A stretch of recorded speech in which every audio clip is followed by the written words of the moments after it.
My name is Ken Coburn, and it's my honor to be the Master of Ceremonies for today's Purple Heart Town ceremony. The first person I'd like to welcome to the podium is the Abington Veteran Service Officer, Mr. Adam Gunn. Thank you.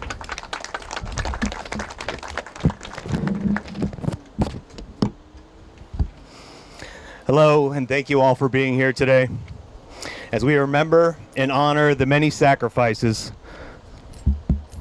of those who gave so much for their country's freedom. Purple Heart first came into place on August 7th, 1782 by General George Washington, the Commander-in-Chief of the Continental Army at the time.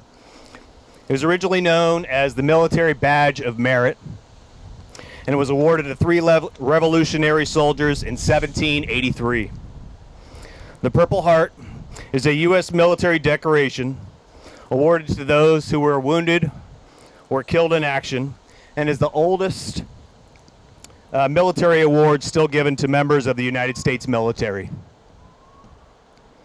It's a heart-shaped purple medal with a gold border. The front features a profile of George Washington, while the back has the words "For Military Merit" inscribed on it. The medal is attached to a piece of purple silk with a silver border. It is one of the few medals and military awards that persons are entitled to because of their heroic actions, rather than recommended for.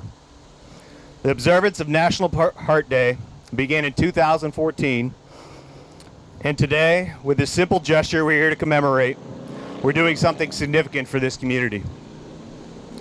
We put these signs up on every entrance into Abington to remember those who gave the ultimate sacrifice, to remember those who were wounded in battle, and we want to solidify the already evident strength and dedication this incredible town has for so many years in always supporting every veteran who defends our great nation. Thank you to each and every one of you who came here today to honor and remember and support those who were awarded the Medal of Honor. To quote John 15:13, "Greater love has no one than this, to lay down one's life for one's friends."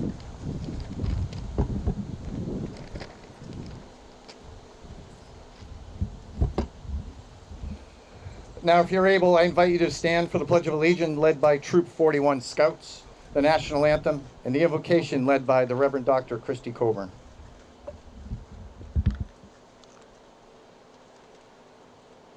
Salute or hand over heart. Good. I pledge allegiance to the flag of the United States of America, and to the republic for which it stands, one nation, under God, indivisible, with liberty and justice for all.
Let us join our hearts together in prayer. Holy God, we are grateful to be gathered here today to celebrate Abington as a Purple Heart town. While earning a Purple Heart is not in and of itself a celebration for these brave veterans, we are here to celebrate the freedom, liberty, and love that each of them has shared with us and with their country. Be with us now in our remembering, in our celebrating, and in our honoring. Amen. Take the book.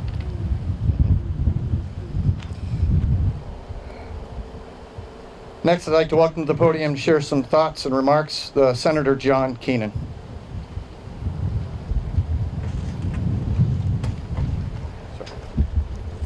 Thank you. Yeah, this one's the back. Thank you. Good afternoon, everybody. It is an honor to be here and to bring you the greetings of the Massachusetts State Legislature on behalf of myself and the Massachusetts Senate, and on behalf of Representative Allison Sullivan. We come here in the hot temperature, and we wonder what, in this type of weather, would somebody have done fighting in a desert? What would they have done in the cold, fighting in the Battle of the Bulge? But we know what they've done. Whether it's in extreme heat, extreme cold, whether it's in mountains and deserts, on our seas, we know that Americans have always answered the call. They've done so since the very founding of this nation, and we know that the Purple Heart, as was mentioned earlier, was first commissioned, I guess, by General Washington.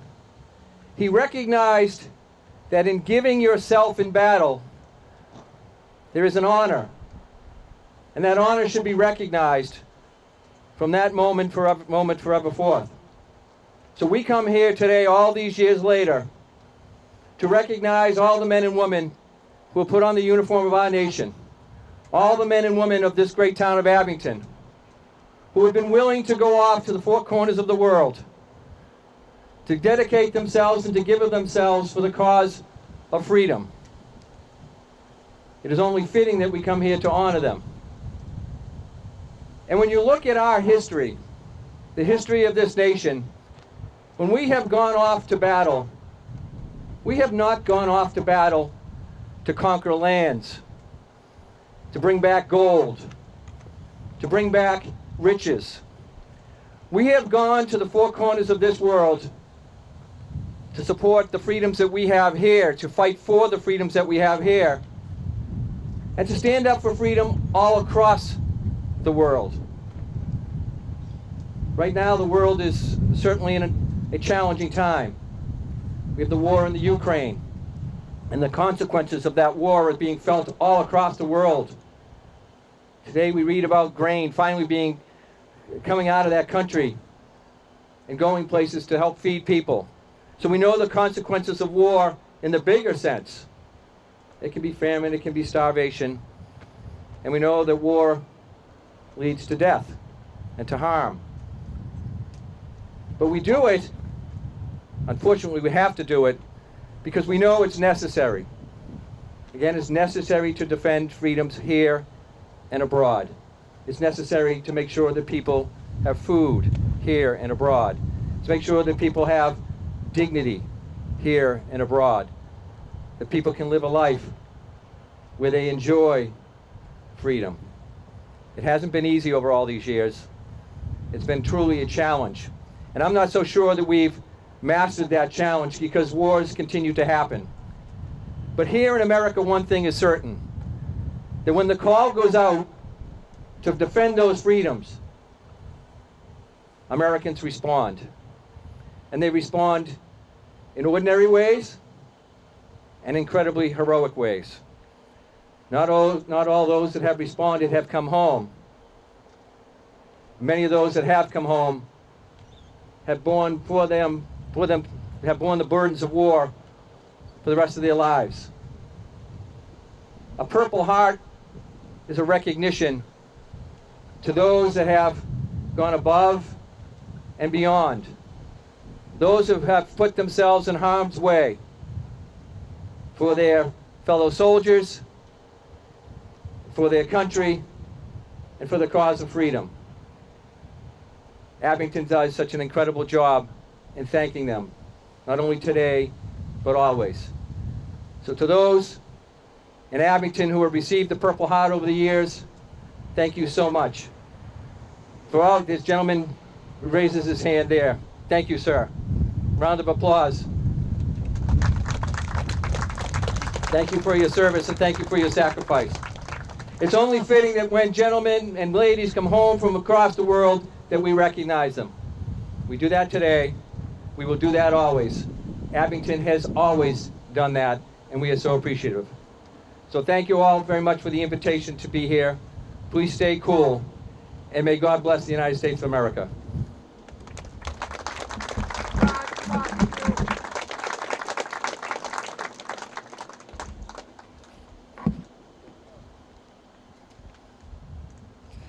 And I'd like to welcome podium Abington Selectman Alex Bezanson and Tim Chapin to share some proclamations.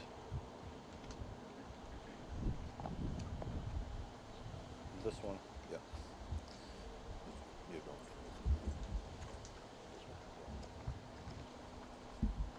First of all, I just want to thank Adam Gunn. Everything you've done for us in such a short time. You've been a great addition to the town. It doesn't go unnoticed, so thank you. Thank you to everybody also. Thank you.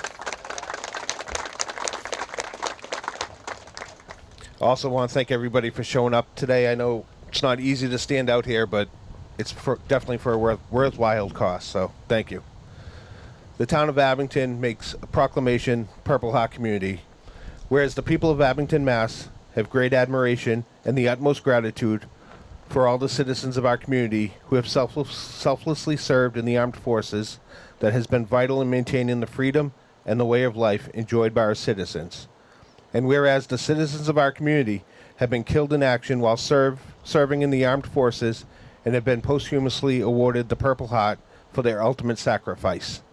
And whereas the Purple Heart is the oldest American military decoration and was created as the badge of military merit, made of purple cloth in the shape of a heart and the word merit sewn upon it on August 7th, 1782 in Newburgh, New York, by General George Washington, then reestablished as the Purple Heart on February 22nd, 1932 by General Douglas MacArthur. And whereas the heritage it represents is sacred to those who know the price paid to wear the Purple Heart. And whereas August 7th is nationally recognized as Purple Heart Day, and now therefore let it be proclaimed, we, the Abington Board of Selectmen, hereby proclaim Abington, Massachusetts, a Purple Heart community, honoring the service and sacrifice those from our community who were awarded the Purple Heart while serving in our nation's wars. And also, now it be proclaimed that Abington, Massachusetts will recognize August 7th annually as Purple Heart Day, and urge our citizens and organizations to display the American flag as well as other public expressions of recognition and appreciation of our Purple Heart recipients. Thank you.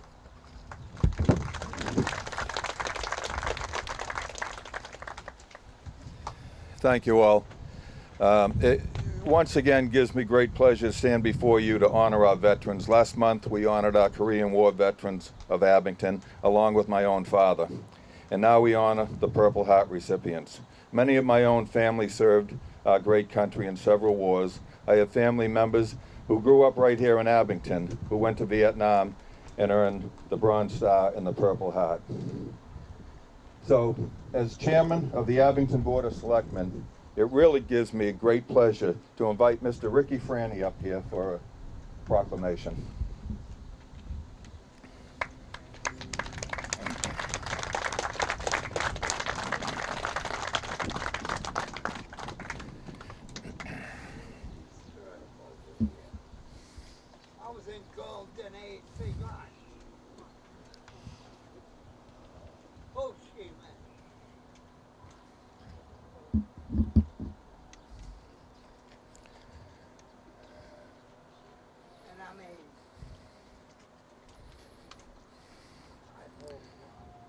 Welcome, Ricky.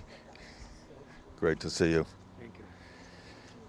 Proclamation. Whereas the town of Abington has always supported its military veteran population, and whereas the Purple Heart Medal is the oldest military decoration in present use and was initially created as a badge of military merit by General George Washington.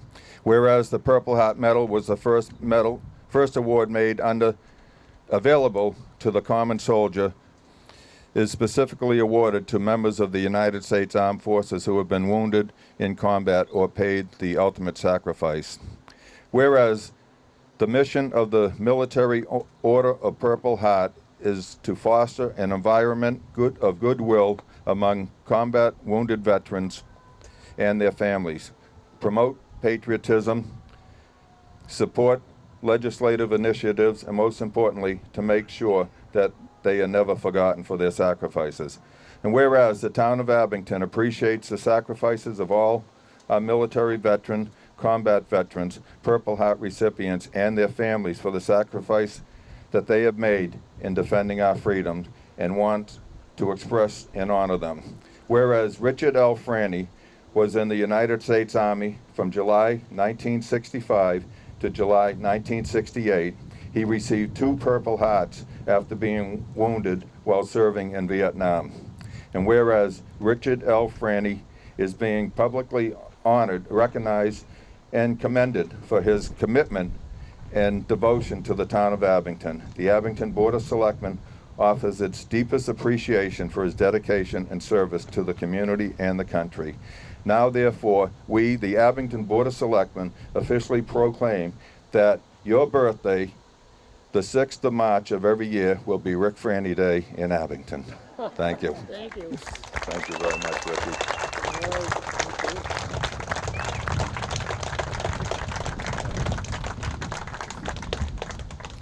As Alex had mentioned, don't go anywhere yet, Rick. You're not off the hook yet. Rick served his country honorably. He then got out and joined the Abington Police Force and retired as the Abington Chief of Police. As Alex said, he earned 2 Purple Hearts in Vietnam. He put one of those Purple Hearts in his father's casket and one of those in his mother's casket. We can think of no better way than to pass along one more to Rick Franny here today.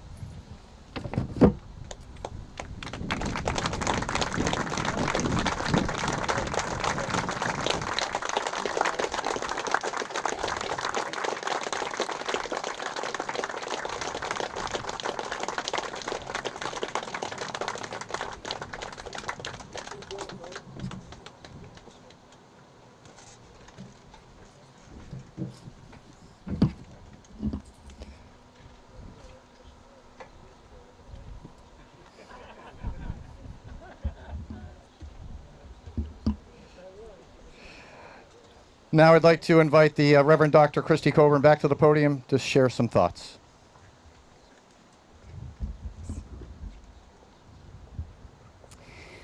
The Purple Heart is not your typical military award. A service member who's received a Purple Heart has been injured in combat in some physical way.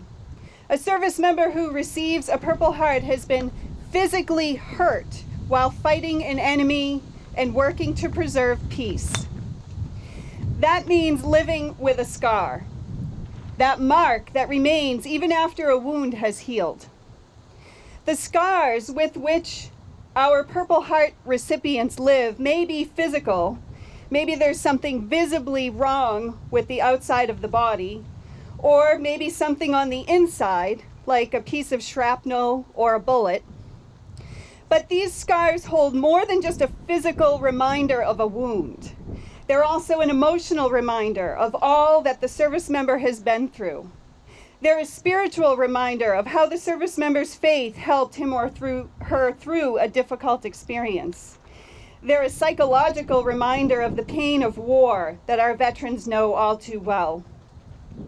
And for those service members who died from the very wounds that earned them the Purple Heart, the emotional, spiritual, and psychological reminders are endured by the family, friends, and communities who grieve the deaths of these heroes. But there's more. Those scars also represent faithful service, great sacrifice, and loyal dedication. They represent the honor, commitment, courage, care, and love for our country and its citizens and for our world, held by each of our Purple Heart recipients. And for that, we are forever grateful. At this time, I am going to name Abington's Purple Heart recipients. Please keep in mind that this is probably not a complete list, and our veterans agent, Adam, will rely on you to let him know if there are others. So first, I'd like to recognize 2 living Purple Heart recipients, one who you've already met, Mr. Rick Franey. And when I say the person's name, if you are a relative of that person, I invite you to raise your hand. The other living Purple Heart recipient I'd like to recognize, I think might actually be from Rockland, but he is so active in the Abington veterans community that we would also like to recognize John Beadle.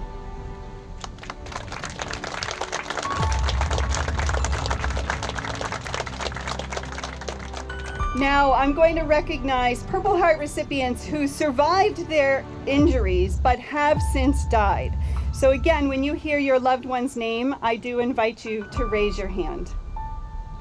Herbert Bailey, Carl Bombardier, William Billy Cox, Walter Fitz, Melvin Libby, Charles Mason, Jack Murphy, Kevin Spillane, and Bill Elwick.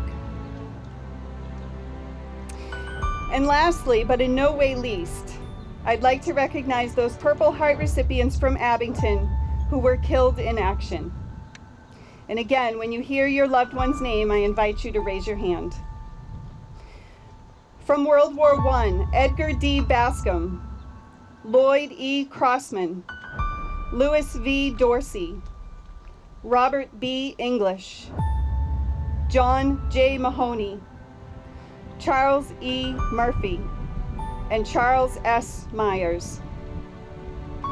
From World War II, Charles H. Bellows Jr., Wendell E. Chamberlain, Lloyd R. Clapp, Elton E. Ekstrom, Roy E. Yelm, Wellington Jameson, John P. Keeley, Clifford R. Kimber, Richard L. McHugh, Harold R. Mageck, Harold R. Olson, John I. Plummer, Russell F. Pierce, John J. Rice, Frank O. Warner, Jr. From Vietnam, Peter B. Christensen, Richard F. Glinowitz, Glenn R. Gordon, Ralph G. Hamlin, Jr., Ernest H. Laidler, Richard A. Fitz. And from Afghanistan, Daniel M. Vasilian. Thank you to every single one of you for all you've sacrificed for us. Amen.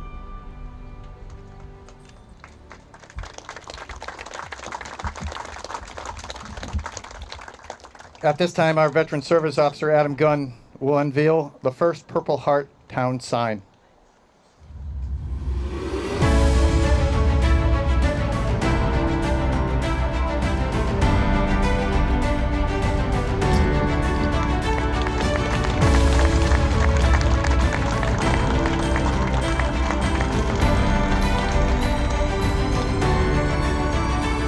At this time, I invite the Reverend Dr. Christy Coburn back to share us with a benediction, followed by God Bless America.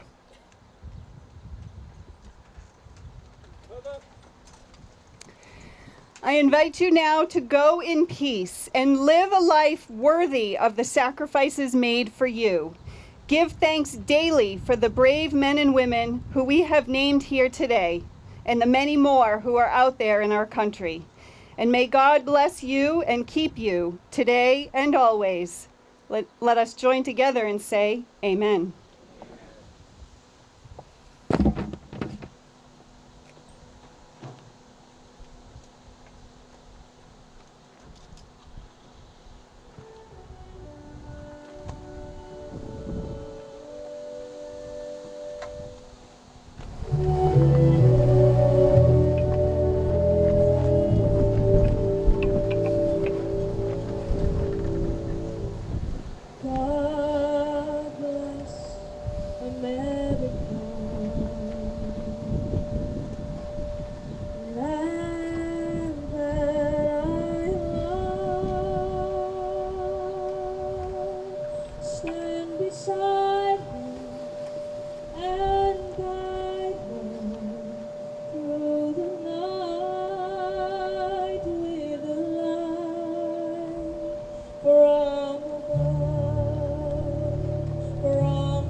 This concludes our service today. Thank you very much for everybody coming out. I think we exceeded the number of folks that we thought would come out today, especially with the heat.